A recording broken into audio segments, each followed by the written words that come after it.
हरिओम। भगवान विष्णु के 10 मुख्य अवतारों में एक अवतार है कूर्म अवतार। भगवान विष्णु जी ने विश्व कल्याण तथा धर्म की रक्षा करने के लिए अनेकों अवतार धारण किए।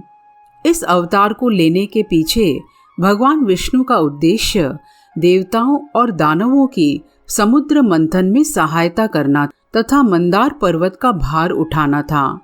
एक समय जब देवताओं को अपनी शक्ति का अत्यधिक अहंकार हो गया था, विशेष रूप से देवताओं के राजा इंद्र को, और उस अभिमानवश उन्होंने ऋषि दुर्वासा का अपमान किया था। इसी से क्रुद्ध होकर ऋषि दुर्वासा जी ने देवताओं को श्रीहीन होने का श्राप दे दिया था। इसके पश्चात देवताओं की शक्ति दानवों के समक्ष कम हो गई, जिस कारण दानवों के राजा बलि ने देवराज इंद्र को पराजित कर दिया था। अब तीनों लोकों पर दानवों का राज्य हो गया था तथा चारों ओर अधर्म बढ़ने लगा था।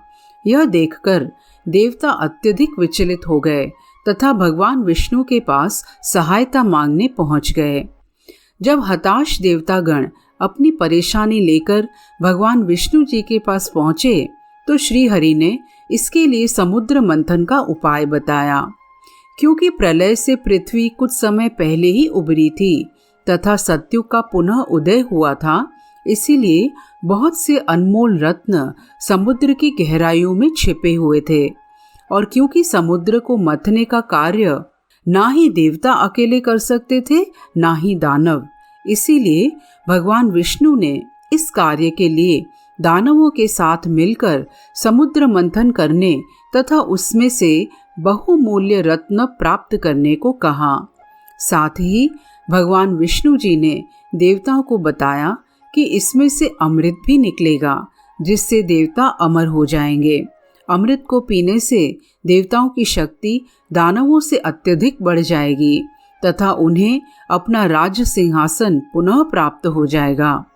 भगवान विष्णु की आज्ञा प्राप्त कर सभी देवतागण देव इंद्र के साथ राजा बलि की नगरी गए तथा उनके सामने यह प्रस्ताव रखा।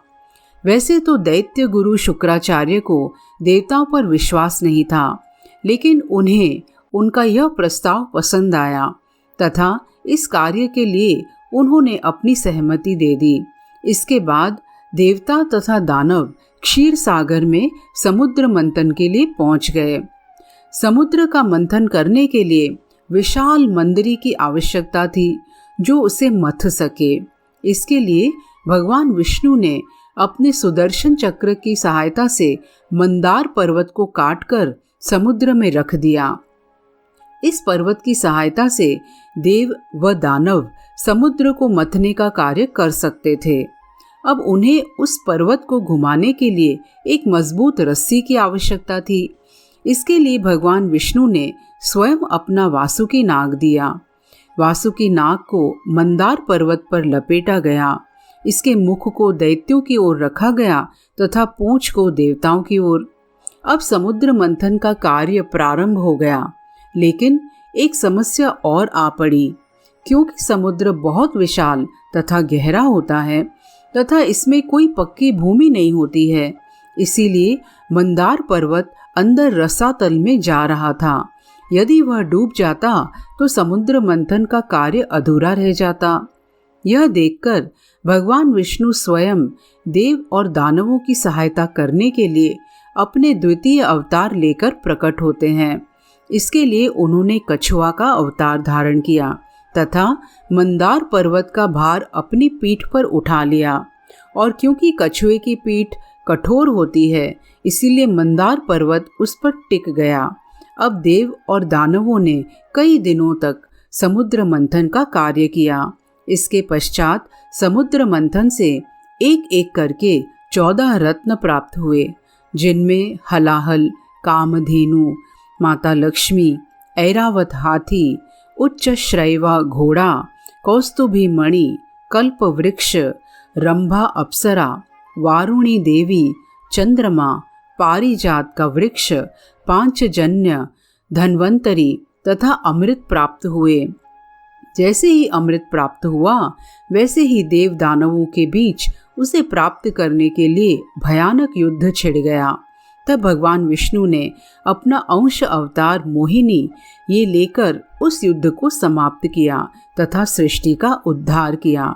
इस प्रकार भगवान विष्णु के कच्छप अवतार लेने के पीछे उनका माता लक्ष्मी को प्राप्त करना प्रमुख उद्देश्य था।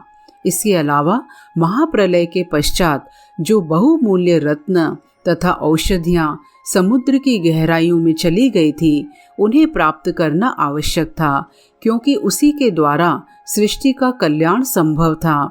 इसके अलावा किस प्रकार बुराई अर्थात दैत्यों का उपयोग अच्छाई के कार्य के लिए किया जा सकता है, यह आदर्श भी प्रस्तुत किया। इस प्रकार भगवान के इस कूर्म अवतार से यह सुंदर शिक्षा हमको प्राप्त होती है। हरि ओम।